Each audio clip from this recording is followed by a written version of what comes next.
Hello friend, नमस्कार। एक बार फिर से आप सभी का हमारे यूट्यूब चैनल पे स्वागत है।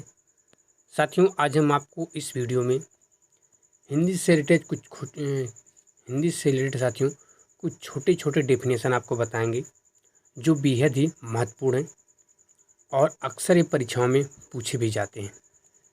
तो चलिए हम वीडियो को शुरू करते हैं। सबसे पहले हम जानेंगे कि वर्ण किसे कहते हैं। वर्ण क्या है? साथियों, वह सबसे छोटी मूल ध्वनि वह सबसे छोटी मूल ध्वनि जिसका खंड नहीं किया जा सकता उसे हम वर्ण कहते हैं। वह सबसे छोटी मूल ध्वनि जिसका खंड नहीं किया जा सकता उसे हम वर्ण कहते हैं। जैसे आ, गा, पा आदि, ये सब क्या है? ये सब साथियों वर्ण हैं। अब साथियों हम जानते हैं अक्षर के बारे में। वर्ण के बाद हमारा क्या आता है? अक्षर। वे वर्ण जो कभी नष्ट नहीं होते, वे वर्ण जो कभी नष्ट नहीं होते, उन्हें हम क्या कहते हैं? उन्हें हम अक्षर कहते हैं। जैसे का, खा, गा इत्यादि, ये सब क्या साथियों? ये सब अक्षर हैं। अब इसके बाद आता है साथियों वर्णमाला। वर्णमाला किसे हम कहते हैं? वर्णों के क्रमबद्ध समूह को ही हम क्या कहते हैं? वर्णमाला कहते हैं। वर्णों के क्रमबद्ध समूह को हम क्या कहते हैं? वर्णमाला कहते हैं। जैसे साथियों उदाहरण है माला। माला क्या होता है? माला एक क्रमबद्ध तरीके से क्या किया जाता है? बुना जाता है या गुना जाता है। ठीक है, तो वर्णों के क्रमबद्ध समूह को हम क्या कहते हैं? वर्णमाला कहते हैं। जैसे उदाहरण दिया साथियों माला। जिस प्रकार माला, ठीक है, जिस प्रकार माला का एक प्रकार से डिजाइन बनाया जाता है, इस प्रकार से उसे गुथा जाता है, उसी प्रकार से वर्णों का भी क्रमबद्ध एक समूह वर्णमाला कहलाता है। अब साथियों शब्द। शब्द क्या है? यानी जिन शब्दों का कुछ ना कुछ अर्थ निकलता है उसे हम शब्द कहते हैं। जैसे राम, श्याम, गीता आदि। राम क्या है? राम एक नाम है, ठीक है, इसका अर्थ है। श्याम क्या है? श्याम भी एक नाम है।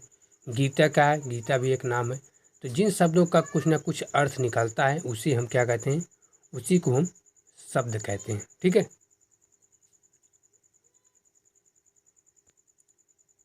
अब साथियों हम जानते हैं लोकोक्तियाँ या कहावतें किसे कहते हैं।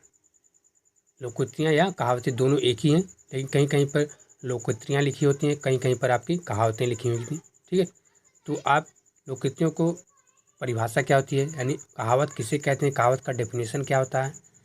ठीक है, तो यहाँ देखिए लोकोक्तियों का अर्थ है दोस्तों लोग में प्रचलित उक्ति।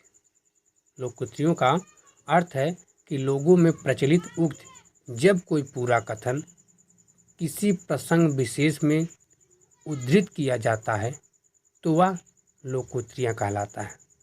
ठीक है, और इसी को भी हम क्या कहते हैं? इसी को हम कहावत भी कहते हैं। ठीक है, यानी लोकोक्तियाँ का अर्थ है लोगों में प्रचलित उक्ति। जब कोई पूरा कथन किसी प्रसंग विशेष में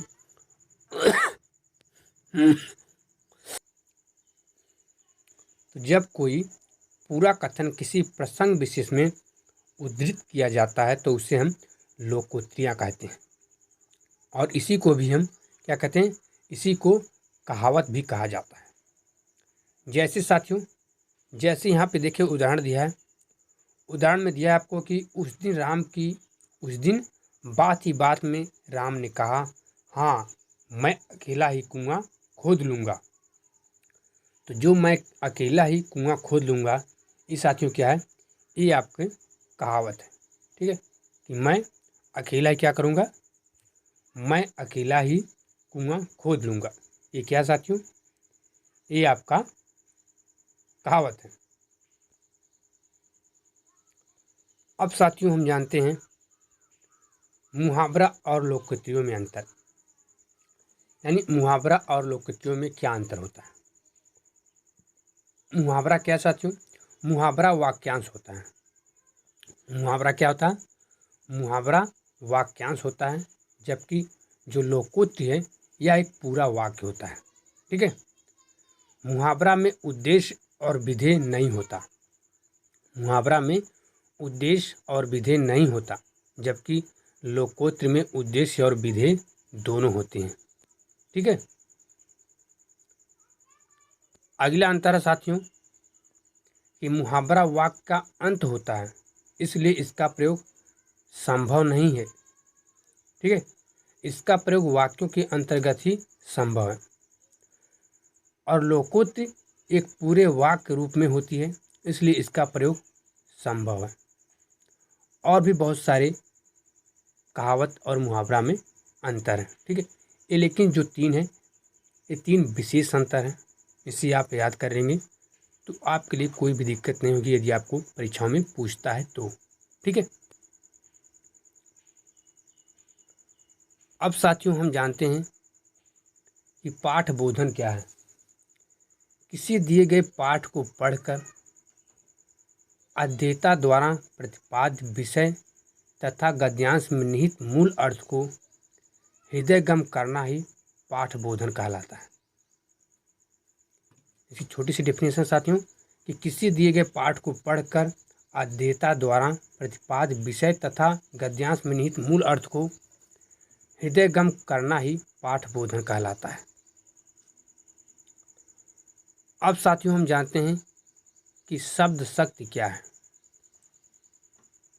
हिंदी के रीतकालीन आचार्य चिंतामणि ने लिखा है कि जो सुन पड़े सो शब्द है और समझ पड़े सो अर्थ, अर्थात जो सुनाई पड़े वह शब्द है तथा उसे सुनकर जो हमें समझ में आवे वह उसका क्या है, वह उसका अर्थ है। ठीक है, यानी कहने का मतलब यह साथियों कि जिस शक्ति के द्वारा शब्द का अर्थगत प्रभाव पड़ता है, जिस शक्ति के द्वारा शब्द का अर्थगत प्रभाव पड़ता है वह शब्द शक्ति है। शब्द का अर्थ बोध कराने वाली शक्ति, शब्द का अर्थ बोध कराने वाली शक्ति शब्द शक्ति कहलाती है। इसे हम संक्षेप में शक्ति भी कहते हैं और इसी को साथियों वृत्ति या व्यापार भी कहा जाता है। ठीक है, तो साथियों यदि आपको हमारी यह छोटी सी जानकारी, छोटी सी इन्फॉर्मेशन आपको अच्छी लगी, पसंद आई साथियों, और छोटे छोटे जो डेफिनेशन थे वो आपको अच्छे से समझ में आए, तो आप हमारे वीडियो को लाइक और शेयर ज़रूर कीजिएगा। और साथियों यदि आपको हिंदी से रिलेटेड किसी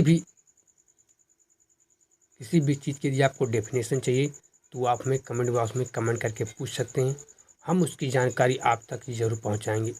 तो इस वीडियो में इतना ही साथियों, नमस्कार।